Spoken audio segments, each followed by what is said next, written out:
Okay. Okay, go. So this is the new and improved version of our oral interaction yesterday. So San Francisco. Okay. Right. Okay, so San Francisco is, of course, a city in the U.S. Located in the state of California. Its population in 1930 was 634,536, almost double as much as in the beginning of this century.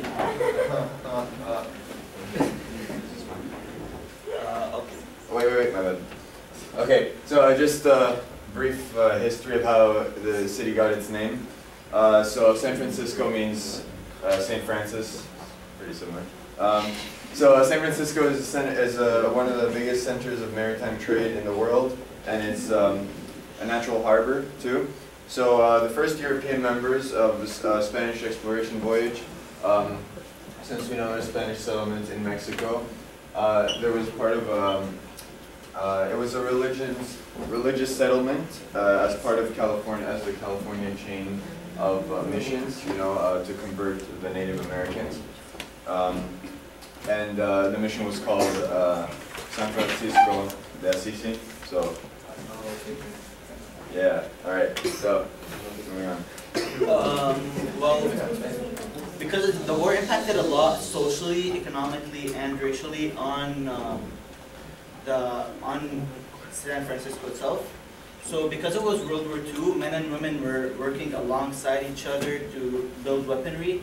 So there was a lack of sexism, and while many men were in the army overseas, the women were doing their everyday normal jobs in society to keep the economy going.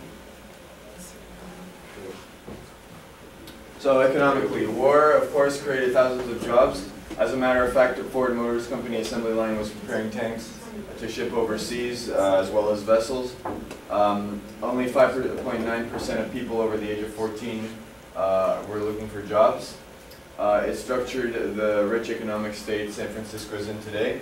So again, just before the war, time context, in 1906 there was a great earthquake of 8.0 magnitude, which is pretty major, which destroyed 80% of San Francisco.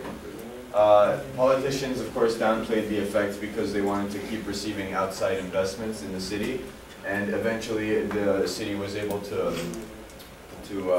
be rebuilt, and until the Great Depression. So in the 1920s there was lots of innovation in science, technology, commerce, industry, so it was a very prosperable city. But in 1929 the stock market crash created lots of business layoffs and business closings. However, San Francisco managed to be resilient and survive the Great Depression. So although it wasn't directly affected by the Great Depression, so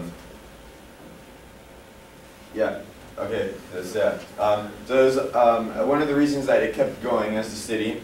There was a lot of migration from the mid and southwest where the situation was worse. In 1932, 3,500 banks had gone under, eliminating billions of uninsured deposits.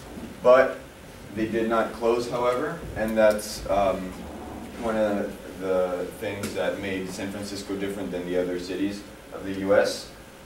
So in 1925, the unemployment rate was 3%. And then in 1932, it was 25%, which is pretty bad. However, street life was very lively since not a lot of cars were made. People walked on the streets more, and they managed to keep the city alive. And as Chris mentioned in his PowerPoint Prezi, entertainment still kept thriving. So. Charles Dickens also mentioned it was the best of times and it was also the worst of times. So, in 1936 the Oakland Bridge was built. In 1937 the Golden Gate Bridge was built. In 1939 the Golden Gate International Exposition was held. Which was basically just like an invitation to come see the Golden Gate Bridge, like a big event showing the Golden Gate Bridge. The island of Alcatraz, former military stockade, is being used as a federal maximum security prison. This prison hosted Al Capone, the infamous Italian gangster.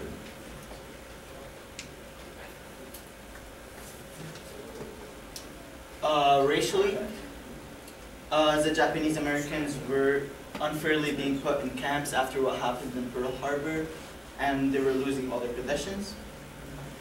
San Francisco saw the largest Japanese enclave outside of Japan.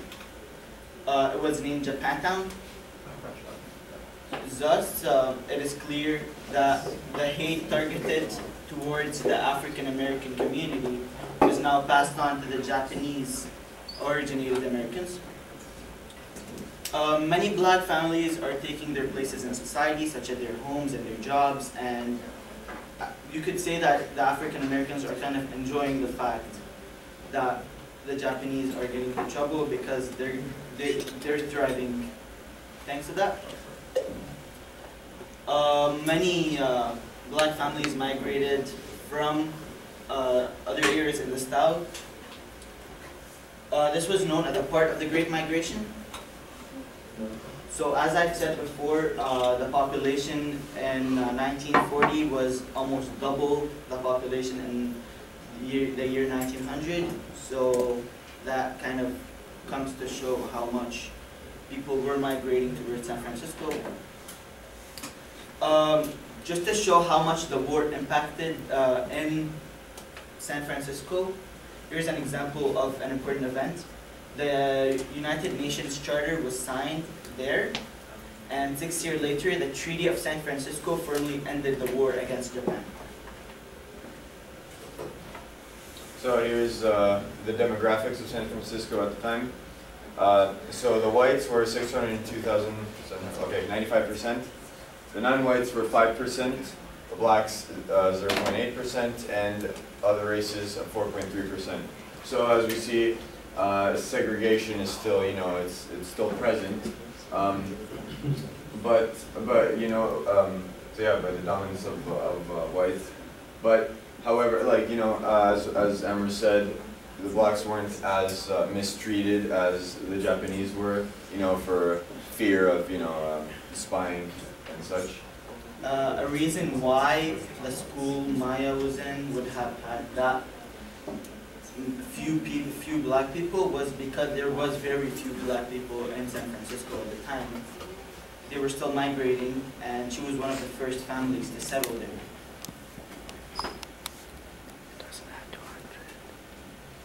Many of the high schools were now accepting Oriental, Mexican, and black students.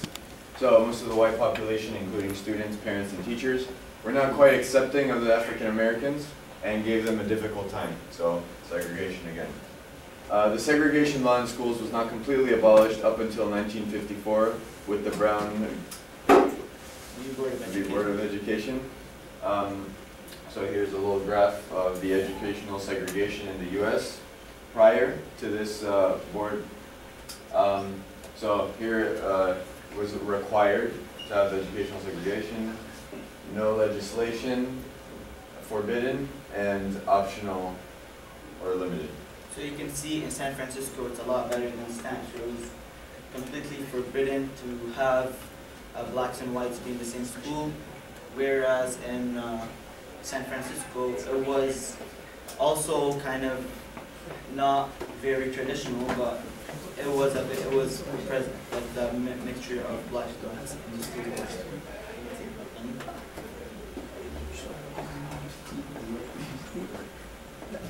Oh, well, I mean, we already answered these questions. You got something? I think we're gonna hang on. Yeah. Christina. Screenshot what I sent you. Amber. Hey guys, I did give you a copy